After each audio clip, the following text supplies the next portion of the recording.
जय हिंद साथियों, आप लोग कैसे हैं? उम्मीद करता हूं कि आप लोग बहुत ही बढ़िया होंगे। ठीक है, तो आज की इस वीडियो में हम लोग क्लास 12 के होम साइंस के टॉप 10 VBI सब्जेक्टिव क्वेश्चन को इस वीडियो में कंप्लीट करने वाले हैं। जो भी 2025 के छात्र होंगे वो इस वीडियो को शुरू से अंत तक देखेंगे और आपको इस वीडियो में हम आपको गृह विज्ञान होम साइंस के 10 के 10 सब्जेक्टिव आपको इस वीडियो में ही याद करवा देंगे। इससे बाहर आपको एक भी सिंगल क्वेश्चन बाहर नहीं जाएगा। ठीक है, हम आपको 10-10 क्वेश्चन प्रोवाइड करने वाले हैं आपको वीडियो। ठीक है, तो शुरू से अंत तक देखिएगा। और होम साइंस का अगर आप लोग ऑब्जेक्टिव नहीं देखेंगे तो आप लोग जाकर देख लीजिएगा, प्लेलिस्ट में आपको तैयार है। ठीक है, चलिए तो स्टार्ट करते हैं क्वेश्चन नंबर 1 की ओर। तब तक के लिए आपका काम रहेगा कि वीडियो को एक बार दोस्तों के पास शेयर कर देना है। साथ ही साथ अगर चैनल को सब्सक्राइब नहीं किया तो चैनल को भी सब्सक्राइब जरूर कर लीजिएगा। चलिए स्टार्ट करते हैं, ज़्यादा विलम्ब ना करेंगे। क्वेश्चन नंबर 1 में कह रहा है कि अंतःस्रावी ग्रंथियाँ। पूछा जाएगा कि अंतःस्रावी ग्रंथियां क्या है। इसके बारे में लिखना रहेगा कि अंतःस्रावी ग्रंथियां क्या है या अंतःस्रावी ग्रंथि किसे कहते हैं। अंतःस्रावी ग्रंथियां को परिभाषित करें तो लिखिएगा नलिका विहीन ग्रंथियां ही अंतःस्रावी ग्रंथियां कहलाती है। अंतःस्रावी ग्रंथियां वही ग्रंथियां होती है जिसमें नलिका नहीं होती है, नली नहीं होती है। नलिका विहीन ग्रंथियां ही अंतःस्रावी ग्रंथियां कहलाती है। इन ग्रंथियों में कोई नलिका नहीं होती है बल्कि इनके चारों ओर सशक्त कोशिकाओं का घना छायादार वृक्ष के सदृश जाल बिछा रहता है। कैसा रहता है? तो सदृश जाल बिछा रहता है, जिसके माध्यम से ही स्रावी पदार्थ को सीधे रक्त में डाल देते हैं। अंतःस्रावी ग्रंथियां क्या है? तो नलिका विहीन ग्रंथि ही अंतःस्रावी ग्रंथियां कहलाती है। इन ग्रंथियों में कोई नलिका नहीं होती है। ठीक है, नली नहीं होती है बल्कि इनके चारों ओर सशक्त कोशिकाओं का घना छायादार वृक्ष के सदृश जाल बिछा रहता है, जिसके माध्यम से ये स्रावी पदार्थ को सीधे रक्त में क्या कहते हैं? डाल देते हैं। अच्छा, पूछा जाएगा कि रक्त का पीएच मान कितना होता है। तो रक्त का पीएच मान 7.4 होता है। ठीक है, याद रखिएगा। और यह एक तरल गाढ़ा पदार्थ होता है। ओके, याद रखना इस बात को भी। 2 नंबर आप लोगों के पास है कि बहिर्स्रावी ग्रंथि क्या है। इसको सुधार दिएगा, बहिर्स्रावी ग्रंथि कर देंगे। ठीक है, बहिर्स्रावी ग्रंथि क्या है या बहिर्स्रावी ग्रंथि से आप क्या समझते हैं? बहिर्स्रावी ग्रंथि को परिभाषित करें।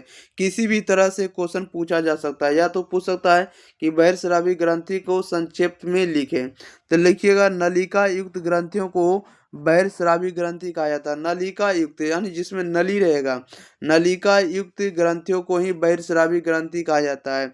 जैसे आपको यकृत हो गया, लार ग्रंथि हो गया, आंसू बली हो गया, ग्रंथि आंसू वाले जो ग्रंथि हो गए, ये सब क्या है? तो बहिर्स्रावी ग्रंथियां हैं, आदि बहिर्स्रावी ग्रंथियां हैं। ग्रंथियां स्रावित पदार्थ को नलिका के माध्यम से शरीर के विभिन्न भागों में पहुंचाते हैं। बहिर्स्रावी ग्रंथियां क्या है? तो नलिका युक्त ग्रंथियों को ही बहिर्स्रावी ग्रंथियां कहा जाता है। जैसे हो गया यकृत, लीवर, लार ग्रंथियां, आंसू वाली ग्रंथियां आदि बहिर्स्रावी ग्रंथियां। ये ग्रंथियां स्रावित पदार्थ को नलिका के माध्यम से या नली के माध्यम से शरीर के विभिन्न अंगों या विभिन्न भागों तक पहुंचाते हैं। ओके, चलिए ये भी क्वेश्चन आपका कंप्लीट हो गया। क्वेश्चन नंबर 3 लेते हैं। कह रहा है कि थायराइड ग्रंथि क्या है या थायराइड ग्रंथि से आप क्या समझते हैं। तो थायराइड ग्रंथि क्या है, इसके बारे में आप लोगों को लिखना है। तो लिखिएगा थायराइड ग्रंथि जो है गर्दन में स्वर तंत्र और क्या है? तो स्वर यंत्र और श्वास नली के बीच स्थित रहता है। यह द्विपिंडीय, यह क्या है? तो द्विपिंडीय होती है तथा दोनों पिंड आपस में एक पतले सेतु के द्वारा जुड़े रहते हैं। यह सेतु जो है यह सेतु जो होता है आपको इस्थमस कहलाता है। और साथ ही साथ जो थायराइड ग्रंथि का जो आकार होता है यह आपको तितली नुमा होता है। यह ग्रंथि कई छोटी छोटी पुटिकाओं में बनी होती है। कैसी होती है? तो छोटी छोटी पुटिका में बनी होती है। इन पुटिकाओं के बीच में रक्त कोशिकाओं का जाल बिछा रहता है। थायराइड ग्रंथि समझ गए होंगे। ओके, थायराइड ग्रंथि जो है गर्दन में स्वर यंत्र और श्वास नली के बीच में रहता है। यह द्विपिंडीय होता है तथा दोनों पिंड आपस में एक पतले सेतु द्वारा जुड़े रहते हैं। और साथ ही साथ थायराइड ग्रंथि का जो आकार होता है ये तितली नुमा होता है। कैसा होता है? तितली नुमा। और यह ग्रंथि कई छोटी छोटी पुटिकाओं के द्वारा बनी रहती है। इन पुटिकाओं के बीच में जो होता है रक्त कोशिकाओं का जाल भी बिछा हुआ रहता है। ओके, और इसी के द्वारा थायराइड ग्रंथि प्रवेश करते हैं। नेक्स्ट क्वेश्चन लेते हैं। अगर आप लोग कोई भी अगर आप लोग अगर टेलीग्राम चैनल और व्हाट्सएप ग्रुप नहीं जुड़े हैं तो आप लोग इस नंबर पर मैसेज जरूर कर लीजिएगा, ठीक है। आप लोग हाई लिखिएगा तो आपको व्हाट्सएप और टेलीग्राम दोनों जगह पर जोड़ लिया जाएगा, ओके। चलिए तो स्टार्ट करते हैं। आपको व्हाट्सएप टेलीग्राम पर जुड़ना तो रहेगा तो आप लोगों को इसी को आपको सर्च करना होगा। एग्जाम प्री को जाकर सर्च करिएगा टेलीग्राम में, तो वहाँ से बहुत सारा आपको पीडीएफ मिल जाएगा देखने को।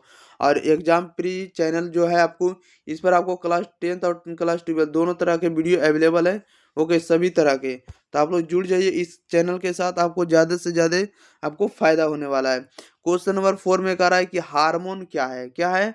तो हार्मोन क्या है या हार्मोन से आप क्या समझते हैं, हार्मोन किसे कहते हैं। तो लिखिएगा अंतःस्रावी ग्रंथियों से, अंतःस्रावी ग्रंथियों से जो स्रावी पदार्थ निकलते हैं उन्हें हार्मोन कहा जाता है। यह रासायनिक यौगिक होते हैं, या क्या होते हैं, तो रासायनिक यौगिक होते हैं, इसलिए इसे रासायनिक नियामक भी कहा जाता है। हार्मोन क्या है, तो अंतःस्रावी ग्रंथियों से जो स्रावी पदार्थ निकलते हैं उन्हें हार्मोन कहा जाता है। यह रासायनिक यौगिक होते हैं, इसलिए इसे रासायनिक नियामक भी कहा जाता है। चलिए नेक्स्ट क्वेश्चन लेते हैं। क्वेश्चन नंबर देखिए 5 नंबर में कह रहा है आप लोगों के बीच की इंसुलिन क्या है, क्या है। तो इंसुलिन क्या है, तो इंसुलिन जो होता है, इंसुलिन पॉलीपेप्टाइड हार्मोन है, क्या है। तो इंसुलिन जो होता है पॉलीपेप्टाइड हार्मोन है। इसमें 51 प्रकार के अमीनो अम्ल उपस्थित होते हैं। ये अमीनो अम्ल 2 प्रकार की श्रृंखलाओं द्वारा सजे होते हैं। पहली श्रृंखला में आपको 21 अमीनो अम्ल होते हैं तथा दूसरी श्रृंखला में 30 अमीनो अम्ल। एक सामान्य स्वस्थ व्यक्ति प्रतिदिन 50 यूनिट इंसुलिन का स्रावन करता है, ओके। इंसुलिन क्या है, तो इंसुलिन पॉलीपेप्टाइड हार्मोन है। इसमें जो है 51 प्रकार के अमीनो अम्ल उपस्थित होते हैं। ये अमीनो अम्ल जो है 2 प्रकार की श्रृंखलाओं द्वारा सजे होते हैं। पहली श्रृंखला में 21 अमीनो अम्ल होते हैं तथा दूसरी श्रृंखला में 30 अमीनो अम्ल। एक सामान्य स्वास्थ्य व्यक्ति प्रतिदिन 50 यूनिट इंसुलिन का स्रावन करता है, ओके। इस बात को आपको याद रखना होगा। चलिए क्वेश्चन नंबर हम लोग 6 नंबर लेते हैं। कह रहा है कि अमीनो अम्ल क्या है, क्या है। तो अमीनो अम्ल क्या है, तो अमीनो अम्ल जो होता है लंबे चैन की एक श्रृंखला। अमीनो अम्ल जो है क्या है, तो अमीनो अम्ल क्या है, अमीनो अम्ल से क्या समझते हैं, या अमीनो अम्ल किसे कहते हैं। तो अमीनो अम्ल जो होता है लंबे चैन की एक श्रृंखला है। शरीर में इसकी जैविक महत्ता है। इसका पॉलीपेप्टाइड चैन प्रोटीन कहलाता है। जैसे ल्यूसीन है, हेस्टी हिस्टोडीन है, क्या हिस्टोडीन है, और आइसोल्यूसिन है। प्रमुख अमीनो अम्ल का नाम हुआ। अमीनो अम्ल क्या है, तो अमीनो अम्ल लंबे चैन की एक श्रृंखला है। शरीर में इसकी जैविक महत्ता है। इसका जो है पॉलीपेप्टाइड जो होता है चैन प्रोटीन कहलाता है। जैसे ल्यूसीन हो गया, हिस्टोडीन हो गया, और आपको आइसोल्यूसिन हो गया। ये सब आपको अमीनो अम्ल का उदाहरण है, ओके, याद रखना है। चलिए नेक्स्ट क्वेश्चन की ओर बढ़ते हैं। क्वेश्चन नंबर देखिए 7 नंबर की ओर। ये जितना भी प्यारे साथियों बता रहे हैं आपको 2025 के बोर्ड परीक्षा में यहाँ से क्वेश्चन 100% आपको लड़ने वाला, आपको यहाँ से आने वाला है। आप लोग पढ़ कर जाइए, छाप कर आइएगा, ओके। चलिए क्वेश्चन नंबर देखिएगा आप लोग 7 नंबर में कह रहा है कि भोजन आस पास के सबसे छोटे रेस्टोरेंट होते हैं, सबसे छोटे रेस्टोरेंट होते हैं। इसके बारे में आपको लिखना है संक्षिप्त रूप में। तो लिखिएगा वह खाद्य पदार्थ, क्या है, तो वह खाद्य पदार्थ जिसके खाने में शरीर को प्रोटीन, कार्बोहाइड्रेट, वसा, लवण एवं जल की प्राप्ति होती है उसे भोजन कहा जाता है। भोजन किसे कहा जाता है, तो वह खाद्य पदार्थ जिसके खाने से शरीर को प्रोटीन, कार्बोहाइड्रेट, वसा, खनिज, लवण एवं जल की प्राप्ति होती है उसे भोजन कहा जाता है। दूसरे शब्दों में हम कहें तो ऊर्जा प्रदान करने वाले, क्या है, तो ऊर्जा यानी एनर्जी प्रदान करने वाले खाद्य पदार्थ को भोजन कहते हैं। जैसे चावल हो गया, दाल हो गया, सब्जी हो गया आदि, ये सभी आपको भोजन ही कहलाएगा, ओके। और अगला नंबर में है, देखिए अगला क्वेश्चन है कि पोषक तत्व क्या है, या पोषक तत्व से आप क्या समझते हैं। तो पोषक तत्व की परिभाषा दें या पोषक तत्व का संक्षिप्त लिखें या वर्णन करें। तो लिखिएगा कि पोषक तत्व हमारे आहार के वही तत्व हैं, पोषक तत्व हमारे आहार के वही तत्व हैं जो शरीर की आवश्यकताओं के अनुरूप पोषण प्रदान करते हैं, अर्थात अपेक्षित रासायनिक ऊर्जा देते हैं। क्या देते हैं, तो अपेक्षित रासायनिक ऊर्जा देते हैं। पोषक तत्व हमारे आहार के वे तत्व हैं जो शरीर की आवश्यकताओं के अनुरूप पोषण प्रदान करते हैं, अर्थात अपेक्षित रासायनिक ऊर्जा देते हैं। इम्पोर्टेंट फैक्ट में बात करें, महत्वपूर्ण तथ्य का बात करें, इनमें इनमें प्रमुख तत्व जो होते हैं निम्नलिखित है। इनमें प्रमुख जो महत्वपूर्ण तत्व है, इसमें महत्वपूर्ण है कार्बोहाइड्रेट है पहले, तो यह शरीर की ऊर्जा प्रदान करता है। कार्बोहाइड्रेट एक ऐसी आपको कहने का मतलब एनर्जी हुआ जो तत्काल ऊर्जा प्रदान करता है। अगर पूछा जाएगा कि खिलाड़ी को, देखिए अगर कहीं पूछा जाएगा कि देखिए ग्लूकोज होता है तत्काल ऊर्जा प्रदान करता है, ओके याद रखना, खिलाड़ी को जब भी दिया जाता है तो आपको ग्लूकोज ही दिया जाता है तत्काल ऊर्जा के लिए। तो कार्बोहाइड्रेट भी एक ऊर्जा का ही प्रकार है जो आपको देता है। तो यह शरीर की ऊर्जा प्रदान करने में कौन मदद करता है, तो कार्बोहाइड्रेट, जो खाना खाने उने से मिलता है, ठीक है, एनर्जी में भोजन उजन से प्राप्त होता है। अगला है प्रोटीन, यह शरीर की वृद्धि करता है। प्रोटीन अगर आप लोग ले रहे हैं, दाल वगैरह ले रहे हैं, तो यह शरीर की वृद्धि करता है। यह बच्चों की वृद्धि के लिए आवश्यक होता है। बच्चों में ये जो होता है सबसे महत्वपूर्ण भूमिका निभाता है प्रोटीन, ये बात को याद रखना है। अगला है वसा, इससे शरीर को 3 अम्ल मिलते हैं।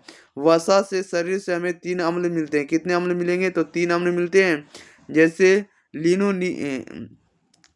एक कौन मिलेगा, तो लिन मिलेगा, इसके बाद लिनोलेनिक मिलेगा, इसके बाद अगला है आपको अरिकडोनिक मिलेगा। ये सभी अम्ल का नाम है जो वसा से प्राप्त होते हैं। और साथ ही साथ शरीर में जो होते हैं शरीर में घुलनशील विटामिनों के अवशोषण के लिए इसकी उपस्थिति आवश्यक है।